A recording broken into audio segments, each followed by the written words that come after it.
બાગાયતની અંદર એકચ્યુઅલી અમારી બાજુ એટલે દરિયા વિસ્તારમાં લગભગ બાગાયત ખેતી કરવી મુશ્કેલ છે।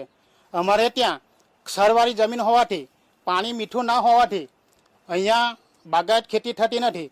બાગાયત ખેતીમાં અમે એટલા માટે બાગાયત ખેતીની શરૂઆત કરી કે ક્ષારવાળી જે જમીન છે, ક્ષારને અમે ધીમે ધીમે જે અમે ઘન જીવામૃત નાખીને, દાખલા તરીકે ડીએપી ખાતરનો આપણે રાસાયણિક ખાતરમાં જે ઉપયોગ કરીએ છીએ એની જગ્યા પર અમે ઘન જીવામૃત ઘરે બનાવીને તૈયાર કરીને અમે ઘન જીવામૃતનો ઉપયોગ કર્યો।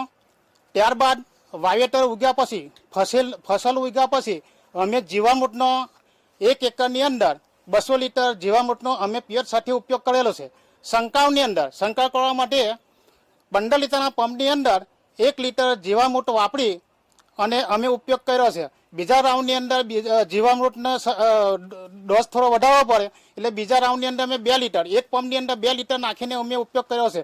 અહીંયા જો મારી જે પ્રોડક્ટ બનાવું છું, અહીંયા અમે બીઆરસી રિસોર્સ સેન્ટર, એટલે અમને ગવર્મેન્ટે બીઆરસી રિસોર્સ સેન્ટર જે અમને આપ્યું છે, એટલે દાખલા તરીકે 60,000 રૂપિયાની મને સહાય આપીને, સહાય આપ્યા પછી અમે આ જીવામૃત અને ઘન જીવામૃત, અગ્નિ અસ્ત્ર, બ્રહ્માસ્ત્ર, નિમાસ્ત્ર, આ બધા પ્રાકૃતિક કૃષિના સંસાધનોનો અમે બનાવી અને ખેડૂતોને વિતરણ કરીએ છીએ।